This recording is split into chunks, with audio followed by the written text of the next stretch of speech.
Today on Drawbli, Ben is drawing Arcane. Hey, I'm Ben. And I'm Abby. And we're self-taught artists documenting our drawing adventures because art is better when shared with friends. So click that subscribe button if you're new around here. And check out our guidebook at the link below. Abby, I'm drawing Arcane. So are you drawing a character from Arcane? I am not drawing characters from the show Arcane. Are you trying to emulate the style of Arcane? I am not trying to emulate the style of Arcane.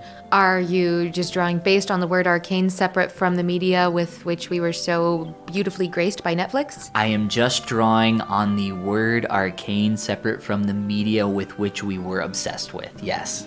Yes, close enough. That's cool. So the word arcane, yeah, I like it. So you'll be drawing kind of a magical being here. So for Sculptober happened a while ago, and that is a thing that I kind of do every year for people, set up the list. And one of the words on that list this year was arcane. And I really liked that word as just like an inspiring idea. And these were some sketches for a potential character that I was going to sculpt at the time. Okay, well, so you didn't end up sculpting the character, that's sad. No, I did. So this was for a character that I sculpted. Very, very cool. These were like the kind of ideation phase, which is something that I have started to do with some personal work, like sketching out some ideas.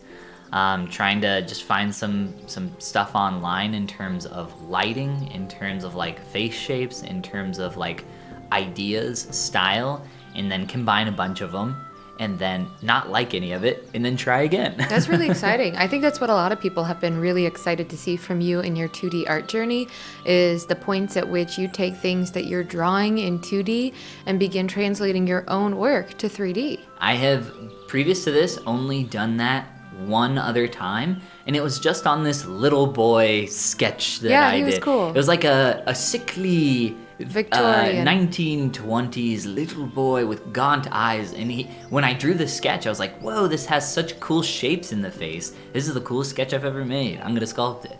And I did that. Nice, awesome. I just thought that was like a really fun one. So that was the first one that I ever did, and this being the second. So I'm not necessarily like super confident in my ability to create an interesting enough like 2D sketch or 2D painting that I would want to translate to 3D. But it's something that I'm obviously going to do a lot more of as I continue to get better. I'm having a prediction that one day you're going to create a 2D image. It's really cool. You're going to translate it to 3D, and your knowledge of marketing will kick in, and you'll just sell millions of figurines. Oh, figurines, Yeah, huh? so I think at that point you'll have like also stepped into the physical realm with your work, and I know that's a lot of extra work though for a modeling artist. Truth be told, a lot of my background is in creating stuff for production, specifically toys.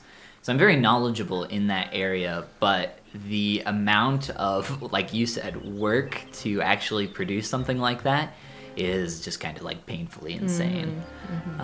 You'd have to get molds made, and you'd have to get it sent to production somewhere in China just to get it, mass produced at something that would even be slightly affordable. Like, how much do you think like a little figure, let's say a little 6-inch figure toy, like a steel mold, to get one of those made, just the mold, how much do you think that would cost? $100. $100. Very close. Yeah, it'd be about like $10,000, maybe $12,000. Why? Steel molds are really expensive. I mean, that's just how much they cost. Somebody's deciding and then you that. would use that singular steel mold.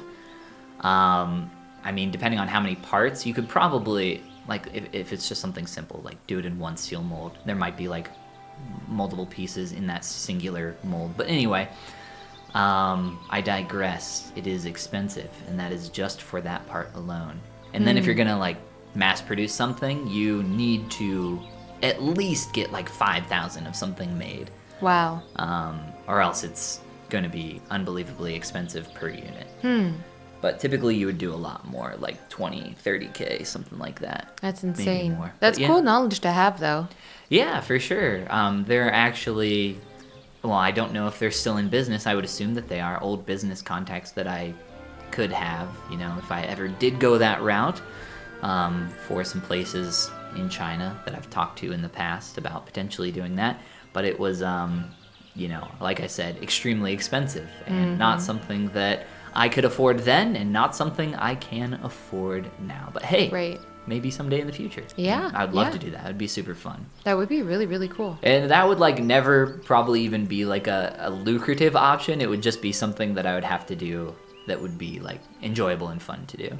Aw, I like that there's things in life like that, though. Not everything can be about making money. Some things we just do because we enjoy them. Did you see the purple I used for those I shadows? did, and that looked so bomb. I loved that so much. I don't know why, but I was like, I'm going to use... It was actually a really light in value, super saturated purple, and I was like, it's slightly darker than the rest of the face, so let me try fading that out. I was like, whoa, that's actually really cool. Yeah, that I liked looks that awesome. a lot. This is so cool. I love your colors, your shapes. Everything about this is awesome. Thank you. Yeah. The smile is so good. Her face is so good. Thank you. Yeah, I was really struggling on this one in the sketching department, but Well, you really knocked it out of the park. This is amazing. but I didn't like this one because it felt too similar to a few of the references that I was looking at. Okay. And I wanted to play with a lot of the expression, and I wanted to play with the accessories more. So I liked the core idea of I really liked the earrings, and I really liked the shape on the chest and the forehead. But I didn't really care for some of the other shapes that I was creating. So I wanted to experiment more. So this was my first stab at it, and there's another one coming in here soon. Also, coloring the lines is always super fun. That looks awesome. This love is a coloring really cool one. lines. Yeah, I think a lot of people would be really happy to be able to create art like this. This is so delightful. So there's the first one. I like my second one a lot more. Uh-huh. It's a lot more of my own, and I will also say that I did not paint this one. This is just a sketch. Okay. So to start off for this one, I started off by looking at a real person. I'll put her up on screen here, as you love to do. Woo. And then I started taking stylistic elements from my last sketch to put on top of this. Okay. So I was using that real person as a base for the pose, for the proportions and structure and everything like that. And then I was able to play with and experiment with it a lot more. Nice. Yeah. Nice. I love the face types you do too. I think those are really just very fun to look at. And the hair has so much fun volume. I was really trying to focus on the simplistic shapes in this face. One of the hardest areas for me when you have a 3/4 turn face like this is that area on the far side of the eye. Because you get this slight dip in, depending on the cheekbone, Yeah. Yeah. Oh, I had to redraw this mouth 3 times. Oh, I feel you there. But it's so I'm nice. so bad at mouths still. I'm bad at noses still. And Me too. that mouth looks awesome, by the way, though. So Like I said, I was trying to use some of the style and ideation that I learned from my last little drawing to apply to here.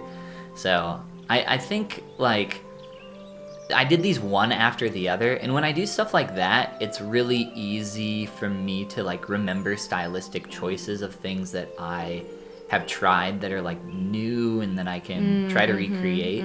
But if I wait, let's say it's a week later and I come back and I'm like, oh man, I wish I was better at drawing mouths. And it's oh, what was that one stylistic choice that I made that one time?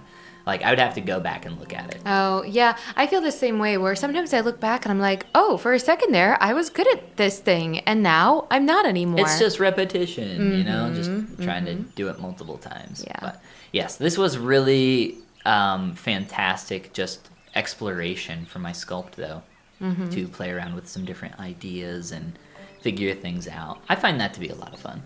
That's cool. And I like that part of the journey for you. That's really, really fun. It makes it feel like it's all the way yours from top to bottom. Yeah, it's really...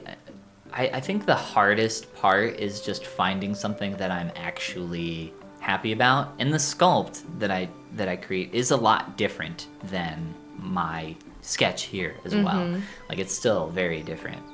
But I do enjoy it. It's just hard to find that perfect thing. And if I go in with this mentality that it has to be perfect, I'm just going to fail. Like, it needs to be something that I decide almost like post, that I'm like, oh, I can sculpt this. This one turned out really well. Mm-hmm. Now, if I decide before, I feel like there's so much pressure that I'm not going to succeed. I can relate to that. Sometimes it's easier to just start drawing for the sake of drawing than to sit down and say, well, I'm going to create a finished portrait and it's going to be wonderful. I do like that. I do like that mentality. I think just in general of, pushing forward on things that you enjoy rather than trying to create something that's perfect. Cool. But if you want to create something that's perfect, I think you should click that like and subscribe button. And share your work on Instagram with #Drawbli because drawing is better with friends. Oh, and of course, check out our guidebook, How to Easily Draw Every Day, the link below in the description. And this is the part where we say Goodbye. Goomba. How many shirts do you own with mushrooms on them? 2. Just 2? You need more mushroom I shirts. do love the mushroom shirts. I have to ask you, why haven't you bought me any mushroom shirts? You never asked. I've bought you 2. Boughten? Did I just say boughten? Yes, you did. Oh no, we have to stop recording.